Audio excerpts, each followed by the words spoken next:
नमस्कार दोस्तों, आज की कहानी सुदर्शन पर जगदम्बा की कृपा। तो ये कहानी है भगवान राम से 15 पीढ़ी बाद की है ये कहानी। तो कुछ इस तरीके से है कि अयोध्या में भगवान राम से 15वीं पीढ़ी बाद ध्रुव संधि नाम के राजा हुए थे। उनकी दो स्त्रियाँ थीं।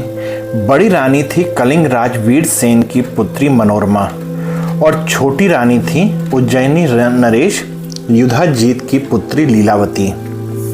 बड़ी रानी मनोरमा के पुत्र हुए सुदर्शन और छोटी रानी लीलावती के शत्रुजीत।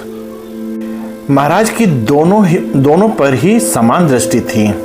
दोनों राजपुत्रों का समान रूप से लालन पालन होने लगा। इधर महाराज को शिकार का शौक कुछ अधिक था। एक दिन वे शिकार पर एक शेर के साथ भिड़ गए, जिसमें सिंह के साथ वह स्वयं भी स्वर्ग को प्राप्त हो गए। मंत्रियों ने उनकी पारलौकिक क्रिया करके सुदर्शन को राजा बनाना चाहा। इधर शत्रुजीत के नाना युद्धजीत को इस बात की खबर लगी तो वे एक बड़ी सेना लेकर इसका विरोध करने के लिए अयोध्या में आ डटे। इधर कलिंग नरेश वीरसेन ने भी सुदर्शन के पक्ष में आ गए। दोनों में युद्ध छिड़ गया। कलिंगाधिपति मारे गए। अब रानी मनोरमा डर गई। वह सुदर्शन को लेकर एक धाय, दूध पिलाने वाली दाई तथा महामंत्री विद्दल के साथ भागकर महर्षि भारद्वाज के आश्रम में प्रयाग पहुंच गईं। युधाजीत ने अयोध्या के सिंहासन पर शत्रुजीत को अभिषिक्त किया और सुदर्शन को मारने के लिए वे भारद्वाज के आश्रम पहुंचे, पर मुनि के भय से उन्हें वहां से भागना पड़ा। एक दिन भारद्वाज के शिष्यगण महामंत्री के संबंध में कुछ बातें कर रहे थे। कुछ ने कहा कि विद्दल कलीब है, मतलब कि नपुंसक है। दूसरों ने भी कहा यह सर्वथा क्ली है। सुदर्शन अभी बालक ही है। उसने बार बार जो उनके मुंह से क्ली क्ली सुना तो स्वयं भी क्ली क्ली करने लगा। पूर्व पुण्य के कारण वह काली बीज के रूप में अभ्यास में परिणत हो गया। अब वह सोते जागते खाते पीते क्ली क्ली रटने लगा। इधर महर्षि ने उसके क्षत्रियोचित संस्कारादि भी कर दिए और थोड़े ही दिनों में वह भगवती तथा ऋषि की कृपा से शस्त्र अस्त्रादि सभी विद्याओं में अत्यंत निपुण हो गया। एक दिन वन में खेलने के समय उसे देवी की दया से अशक तुणीर तथा दिव्य धनुष भी पड़ा मिला। अब सुदर्शन भगवती जगदम्बा की कृपा से पूर्ण शक्ति संपन्न हो गया। इधर काशी में उस समय राजा सुबाहु राज्य करते थे। उनकी कन्या शशिकला बड़ी विदर्शी तथा देवी भक्त थी। भगवती ने उसे स्वप्न में आज्ञा दी कि तू सुदर्शन को अपने पति रूप में वरण कर ले, वह तेरी समस्त कामनाओं को पूर्ण करेगा। शशिकला ने मन में उसी समय सुदर्शन को पति रूप में स्वीकार कर लिया।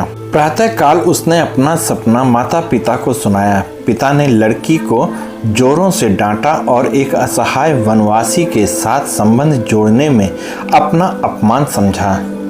उन्होंने अपनी कन्या के स्वयंवर की तैयारी आरंभ की। उन्होंने उसमें सुदर्शन को आमंत्रित भी नहीं किया, पर शशिकला भी अपने मार्ग पर दृढ़ थी। उसने सुदर्शन को एक ब्राह्मण द्वारा देवी का संदेश भेज दिया। सभी राजाओं के साथ वह भी काशी आ गया। इधर शत्रुजीत को साथ लेकर उसके नाना अवंती नरेश युधाजीत भी आधम के थे।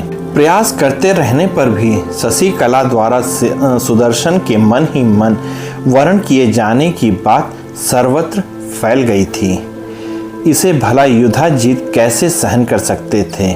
उन्होंने सुबाहु को बुलाकर पूछा कि ये बात कैसे फैली। सुबाहु ने कहा इसमें मेरी कोई गलती नहीं। फिर भी युधाजीत ने कहा मैं सुबाहु सुदर्शन को मारकर बलपूर्वक कन्या का अपहरण करूंगा।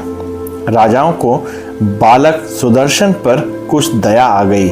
उन्होंने सुदर्शन को बुलाकर सारी स्थिति समझाई और भाग जाने की सलाह दी। सुदर्शन ने कहा, मैं जानता हूँ कि न मेरा कोई सहायक है और न मेरी कोई सेना ही है, फिर भी मैं भगवती के स्वप्रगत आदेशानुसार ही यहाँ स्वयंवर देखने आया हूँ। मुझे पूर्ण विश्वास है वे मेरी रक्षा करेंगी। मेरी न तो किसी से शत्रुता है और न मैं किसी का बुरा ही चाहता हूँ। अब प्रातः काल स्वयंवर में राजा लोग सज धज कर आ बैठे तो सुबाहु ने शशिकला से स्वयंवर में जाने के लिए कहा, पर उसने राजाओं के सामने होना अस्वीकार दिया। सुबाहु ने राजाओं के अपमान तथा उनके द्वारा उपस्थित होने वाले भय की बात कही तो शशिकला बोली, यदि तुम सर्वथा कायर ही हो तो तुम मुझे सुदर्शन के हवाले करके नगर में से बाहर छोड़ आओ। कोई दूसरा रास्ता भी न था, इसलिए सुबाहु ने राजाओं से कह दिया, आप लोग कल स्वयंवर में आएंगे, आज शशिकला नहीं आएगी। इधर रात में ही उसने संक्षिप्त विधि से गुप्त रीत्या सुदर्शन से शशिकला का विवाह करा दिया और सवेरा होते ही पहुंचाने लगा। युधाजीत को भी ये बात किसी प्रकार मालूम हो गई। वह रास्ते में अपनी सेना लेकर सुदर्शन को मार डालने के विचार से खड़ा था। सुदर्शन भी भगवती का स्मरण करता हुआ वहां पहुंचा। दोनों में युद्ध छिड़ने ही वाला ही था कि भगवती जगदम्बा साक्षात प्रकट हो गई। युधाजीत की सेना भाग चली। युधाजीत अपने नाती शत्रुजीत के साथ मारा गया। जगदम्बा ने सुदर्शन को वर मांगने के लिए प्रेरित। सुदर्शन में केवल देवी के चरणों में अविरल निश्चल अनुराग की याचना की, साथ ही काशीपुरी की रक्षा की भी प्रार्थना की। सुदर्शन के वरदान स्वरूप ही दुर्गा कुंड में स्थित हुई मां पराम्बा दुर्गा वाराणसी पुरी की आज तक रक्षा कर रही हैं। तो प्रिय पाठकों, आप लोगों को ये कहानी कैसी लगी कृपया कमेंट करके मुझे ज़रूर बताइएगा। और अगली कहानी के लिए आप लोग मेरे चैनल को सब्सक्राइब कर लीजिएगा और साथ ही घंटे वाले बेल को भी दबा दीजिएगा।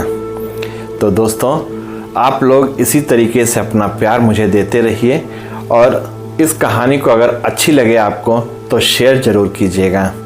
तो दोस्तों, जय हिंद।